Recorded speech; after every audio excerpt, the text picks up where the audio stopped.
Hello guys, welcome to the class. ఈ వీడియోలో one piece chapter 1185 explain చెప్తున్నాను guys. ఈ చాప్టర్ ఒక టైటిల్ నేమ్ వచ్చి you all better to buzz of. ఇక కవర్ పేజ్లో లూఫీ కోసం బావా హ్యాంకాక్ కుకింగ్ని నేర్చుకుంటూ ఉంటుంది. ఇక చాప్టర్లోకి వస్తే కొన్ని రోజుల తర్వాత బ్రూక్ నార్మల్ అయిపోయింటాడు. ఇక కింగ్ రూవెన్ ఎవరితో ఎలా మాట్లాడాలో అని బ్రూక్కి గుడ్ మేనర్స్ నేర్పించు, అలాగే నీలా బ్రూక్ని స్వార్డ్స్మెన్గా రెడీ చేయని క్యాండెల్తో చెప్తాడు. దానికి క్యాండెల్ కూడా సరే అంటుంది. ఇక క్యాండెల్ బ్రూక్ ఒక స్ట్రీట్లో వెళ్తూ ఉంటారు. అలాగే బ్రూక్ ఒక స్వాడ్ని భుజం మీద క్యారీ చేస్తూ ఉంటాడు. అయితే అప్పుడే అక్కడికి కొంతమంది క్యూట్ లేడీస్ వచ్చి క్యాండెల్ని చూసి అలానే చూస్తూ ఉండిపోతారు. ఇక పక్కనే ఉన్న బ్రూక్ ఈ ప్యాలెస్లో వచ్చి క్యూట్ లేడీస్తో నిండిపోయి ఉంది. ఇక్కడ ఒకరు కాదు, ఇద్దరు కాదు, ముగ్గురు క్యూట్ లేడీస్ ఉన్నారని కామెంట్ చేస్తాడు. దాంతో క్యాండెల్ అలా మాట్లాడొద్దని చెప్తుంది. దానికి బ్రూక్ డోంట్ వరీ క్యాండెల్, నీ ముందు వాళ్ళు జుజుబి, నాకు నువ్వే నెంబర్ 1 క్యూట్ గర్ల్. ఆ తర్వాతే వాళ్ళు నాకు నీ మీద చాలా ఇంట్రెస్ట్ ఉందని తన మనసులోని మాట చెప్పి అక్కడ ఉన్న క్యూటీస్తో మీ ప్యాంటీస్ని చూపిస్తారని అంటాడు. అయితే బ్రూక్ మాటలకి అక్కడున్న క్యాండిల్ కోపంతో బ్రూక్ అని గట్టిగా వస్తుంది. ఇక కొన్ని రోజుల తర్వాత బ్రూక్ మ్యూజిక్ క్లాస్లో ఉంటాడు. అలాగే క్యాండిల్ కూడా అక్కడే ఉంటుంది. ఇక క్యాండిల్ బ్రూక్తో స్కూల్ యూనిఫామ్ వేసుకోవడానికి నీకేమైనా ఇబ్బందిగా ఉందని అడుగుతుంది.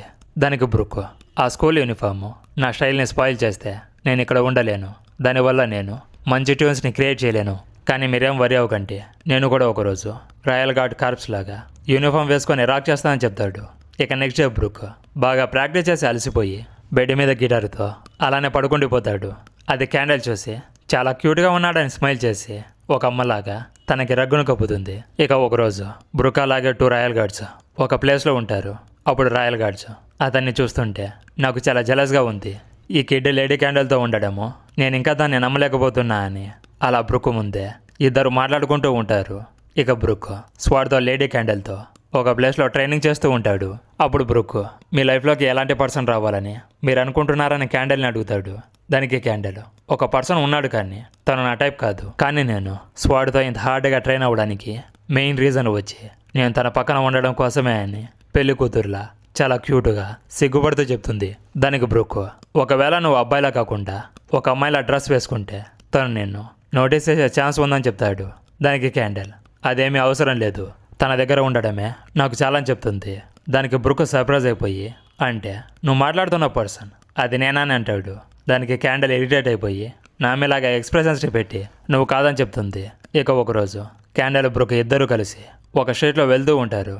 అప్పుడు బ్రూక్ నువ్వు మెన్స్ అండర్వేర్ని తొడుక్కుంటావని చెప్పొద్దు క్యాండిల్ అని అంటాడు. దానికి క్యాండిల్ అదేం లేదని చెప్తుంది.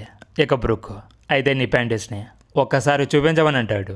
దానికి క్యాండిల్ నీ లాంగ్వేజ్ ఇంప్రూవ్ అవ్వడం లేదు, నువ్వు ఎవరినైనా ఫేవర్ అడిగేటప్పుడు పొలైట్గా అడగడం నేర్చుకోమని చెప్తుంది.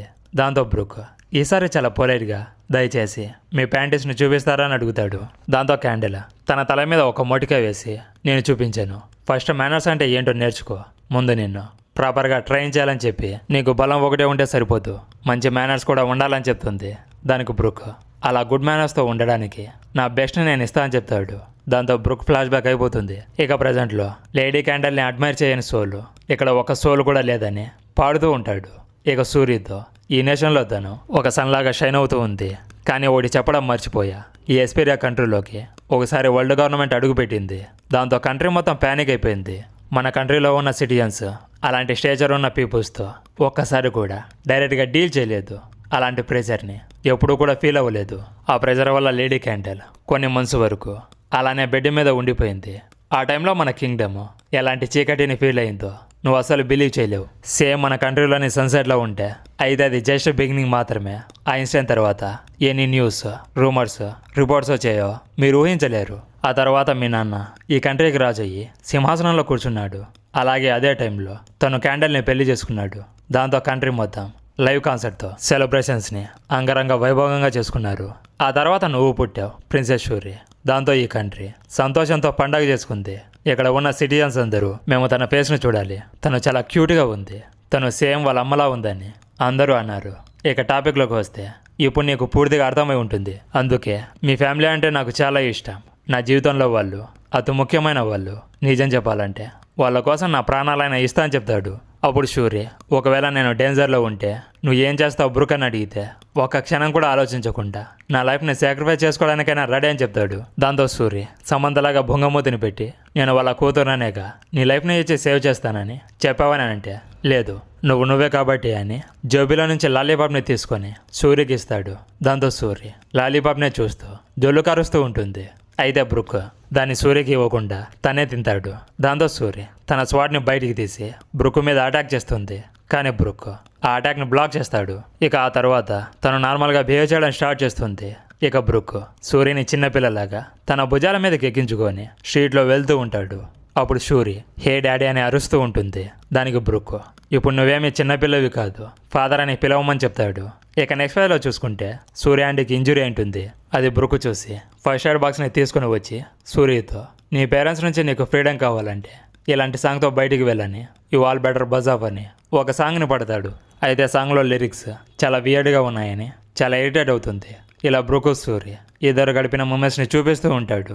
సూర్యని టేక్ కేర్ చేయడం, బ్రుక్తో సూర్య ఆడుకోవడం, అలాగే సూర్య బ్రుక్ ఇద్దరు కలిసి చేపలు పట్టుకోవడానికి వెళ్ళడం చూపిస్తారు. ఇక ఒకరోజు బ్రుక్కి బాగలేకపోతే వాళ్ళ అమ్మ దగ్గర వంట నేర్చుకొని బ్రుక్కి ప్రిపేర్ చేసుకొని తీసుకొని వెళ్తుంది. అది తను ఎంజాయ్ చేస్తూ తింటూ ఉండడం చూసుకోవచ్చు. కానీ సూర్య బాగా అలసిపోయి నిద్రపోతుంది. అలా రోజులు గడిచిపోతూ ఉంటాయి. ఇక ఒకరోజు సూర్య బర్త్డే వస్తుంది. దాని మ్యూజిక్తో సెలబ్రేషన్ చేసుకుంటూ ఉంటారు. ఇక తర్వాత ఎస్పీరియాలో చాలా దారుణాలు జరుగుతాయి. ఫస్ట్ ఎస్పీరియాలో మ్యూజిక్ చనిపోవడం, ఆ తర్వాత 6 నెలలు ఒక ఫాగ్ ఎస్పీరియా కింగ్డమ్ మొత్తాన్ని కవర్ చేసుకొని కంప్లీట్గా కన్జ్యూమ్ చేసుకుంటుంది. దానివల్ల మ్యూజిక్ ఏ స్ట్రీట్లో కూడా మళ్ళీ వినిపించదు. అయితే ఆ మ్యూజిక్ని దగ్గుతో రీప్లేస్ చేస్తుంది. ఇక టాక్సిక్ ఫాగ్ వల్ల వేల మంది సిటిజన్స్ యొక్క లంగ్స్ డ్యామేజ్ అయిపోయాయి. అలాగే 100 మంది సిటిజన్స్ చనిపోవడం జరిగింది. ఇక కొన్ని మంత్స్ తర్వాత ఆ ఫాగ్ మొత్తం క్లియర్ అయిపోతుంది. నాకు తెలిసి దీని వెనకలో ఒక పర్సన్ ఉన్నాడు అనుకుంటా. ఇక్కడ ఒక పర్సన్ని షాడోస్లో చూపించడం చూసుకోవచ్చు. దానికి అంతటికీ రీజన్ తనే అనుకుంటా. చూస్తుంటే తను సేమ్ కుజాన్లో ఉన్నాడు, కానీ అది పాసిబుల్ కాదు. ఇక నెక్స్ట్ ఫైవ్లో చూసుకుంటే లేడీ క్యాండిల్ చనిపోయి ఉంటుంది. ఇక కింగ్డమ్ ఒక ఇన్సిడెంట్ తర్వాత ఒక ఇన్సిడెంట్తో సఫరింగ్ అవుతూనే ఉంది. ఇక్కడ ఫాగ్ వెళ్ళిపోయింది అనుకుంటే మర్చిపోలేని స్కార్స్ని ఇచ్చిందని కూడా కామెంట్ చేస్తాడు.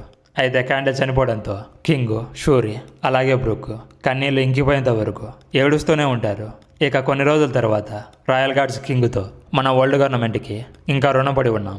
ఈ ఇయర్ హెవెన్లీ ట్రిబ్యూట్ ఉంది, కానీ హెవెన్లీ ట్రిబ్యూట్కి ఇవ్వడానికి మన దగ్గర మనీ లేదని చెప్తారు. ఇంకో పక్క సూరి బ్రుక్ ట్రైనింగ్ అవుతూ ఉంటారు. అయితే అప్పుడే వర్షం స్టార్ట్ అవుతుంది.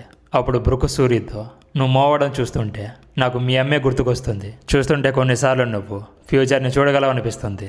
నువ్వు ముందు లైన్లో ఉండి ఫైటింగ్ చేయడం మీ నాన్న చూస్తే ఖచ్చితంగా గర్వపడతాడని చెప్తాడు. దానికి సూర్య కొన్ని రోజుల నుంచి మా నాన్నని చూస్తుంటే ట్రబుల్లో ఉన్నట్టు అనిపిస్తుందని చెప్తుంది. దానికి బ్రుక్ మనం దానికి ఏమీ చేయలేం, అయితే లాస్ట్ వరకు నేను కింగ్నే ఫాలో అవుతా అని చెప్తే నీకు పైలట్ అవ్వాలని లేదా అని సూర్య బ్రుక్తో అంటుంది. దానికి బ్రుక్ నా రుణాన్ని తీర్చుకోవడానికి నా డ్రీమ్ని హోల్లో పెట్టుకోవడం నాకు చాలా సంతోషంగా ఉందని చెప్తాడు. దానికి సూర్య టైం వచ్చినప్పుడు నేను కూడా నీతో వస్తా అని చెప్తే అది మాత్రం జరగదని చెప్తాడు. కానీ సూర్య నన్ను స్టాప్ చేయడానికి ట్రై చూద్దామని చెప్తుంది. ఇక నెక్స్ట్ ప్యానల్లో బ్రుక్తో గార్డ్స్తో కింగ్ మాట్లాడుతూ ఇక్కడ వరల్డ్ గవర్నమెంట్ వచ్చి మన ఎనిమీస్ అంటే వారని చెప్తాడు. దానికి బ్రుక్ అర్థమైందని చెప్పి అక్కడి నుంచి వెళ్ళిపోతూ ఉంటాడు. కానీ సోల్జర్స్ మాత్రం ఈ డెసిషన్ని తీసుకోవడానికి మీ రీజన్ ఏంటో చెప్పండి చాలని చెప్తారు. దానికి కింగ్ బ్రుక్ను పిలిచి ఇక్కడ వరల్డ్ గవర్నమెంట్ హెవెన్లీ ట్రిబ్యూట్గా మనల్ని 1000 మంది స్లేవ్స్ కావాలని డిమాండ్ చేశారు. అయితే హోలీ ల్యాండ్లో స్లేవ్స్గా ఉండడం అంటే డెత్కి మించి ఉంటుంది. ఇక స్లేవ్స్ కోసం వరల్డ్ గవర్నమెంట్ 2 నెలల్లో ఇక్కడికి వస్తుంది. అయితే హ్యూమన్స్ని సాక్రిఫైస్ చేసుకోవడానికి నాకైతే ఇంటెన్షన్ లేదని చెప్తాడు. ఇక బ్రుక్ అక్కడి నుంచి వెళ్ళిపోతూ ఉంటే మన కంట్రీ పని అయిపోయినట్టేనా? ఇక్కడ వరల్డ్ గవర్నమెంట్తో సంబంధం లేని కంట్రీస్ లాలెజెన్స్గా క్రియేట్ అవుతాయి కదా, వాళ్ళు నిజంగానే ఇక్కడికి వచ్చి మన దగ్గర ఉన్నదంతా లూట్ చేసుకొని వెళ్ళిపోతారా? అయితే వెస్ట్ బ్లూలో ఇలానే ఒక నేషన్ మాయమైపోయిందని చెప్తారు. దాంతో బ్రుక్ సాంగ్ పాడుతూ ఈ స్టోరీస్ అన్ని నేను కూడా విన్నా. ఒక భూమి దాని పేరు వినగానే స్ట్రాంగ్ వారియర్స్ కూడా భయపడిపోయే భూమి, వాళ్ళు అక్కడ అడుగు పెట్టడానికి కూడా ధైర్యం చేయని ప్లేస్, సామురాయిల జన్మభూమి, అలాగే జైన్స్ ల్యాండ్. కథలు చెప్పిన ప్రతి లెజెండ్ గురించి నిజమైన భూమి అదని చెప్తాడు. ఇక్కడ కూడా రెఫర్ చేస్తుంది రయుమ్మ ల్యాండ్ గురించా ఏమో కరెక్ట్గా నాకైతే తెలియదు. నాకెందుకో తన గురించే చెప్తున్నట్టు అనిపిస్తుంది. కానీ వాన ఉండేది ఈస్ట్ బ్లూలో, వెస్ట్ బ్లూలో కాదు. దీని గురించి తర్వాత డిస్కస్ చేసుకుందాం. ఇక చాప్టర్లోకి వస్తే బ్రుక్ సోల్జర్స్తో ఇక్కడ మనం లాస్ అవ్వడానికి అసలు ఏమున్నాయి, ఏమీ లేదు, దానికి భయపడ్డం ఎందుకని స్మైల్ చేస్తాడు. దాంతో వాళ్ళు కూడా కమాండర్ చెప్పింది నిజమే కదా అని వాళ్ళు కూడా స్మైల్ చేస్తారు. ఇక 2 months తర్వాత నార్థన్ పోర్ట్లో వరల్డ్ గవర్నమెంట్ ల్యాండ్ అవుతుంది. అది తెలుసుకున్న బ్రుక్ ఫాస్ట్గా అక్కడికి రన్ చేస్తూ ఉంటాడు. ఇక పోర్ట్లో చూసుకుంటే చాలా మంది సోల్జర్స్ రావడం చూసి ఎస్పీరియా సోల్జర్స్ వాళ్ళు ఇంతమంది వస్తున్నారని ఎవరు కూడా ఇన్ఫార్మ్ చేయలేదు. వాళ్ళు ఈ కంట్రీ మీద అడుగు పెట్టనివ్వగానే చెప్తారు. అప్పుడే బ్రుక్ వచ్చి ఇక్కడ నుంచి మీరు వెళ్తే మంచిది, మేము మ్యాప్ ఎడ్జ్లో ఉన్నామని మమ్మల్ని తక్కువగా అంచనా వేయొద్దు, మ్యాప్ నుంచి మా కంట్రీని ఎరేజ్ చేయడం మీరు అనుకున్నంత ఈజీ కాదని చెప్పి ఒక్కొక్కరిని చంపుకుంటూ ముందుకు వెళ్తూ ఉంటాడు. ఇక వాళ్ళ సోల్జర్స్, కమాండర్, కొంతమంది ఎనిమీస్ ప్యాలెస్లోకి వెళ్ళారని చెప్తాడు.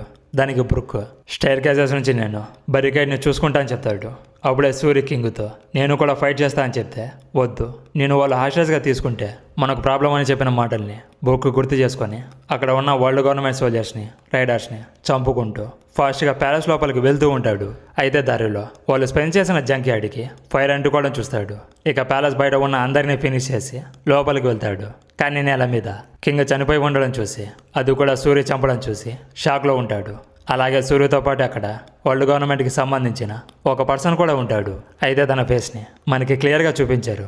అయితే తన ఫేస్ని చూస్తుంటే సేమ్ అకైనలా ఉన్నాడు.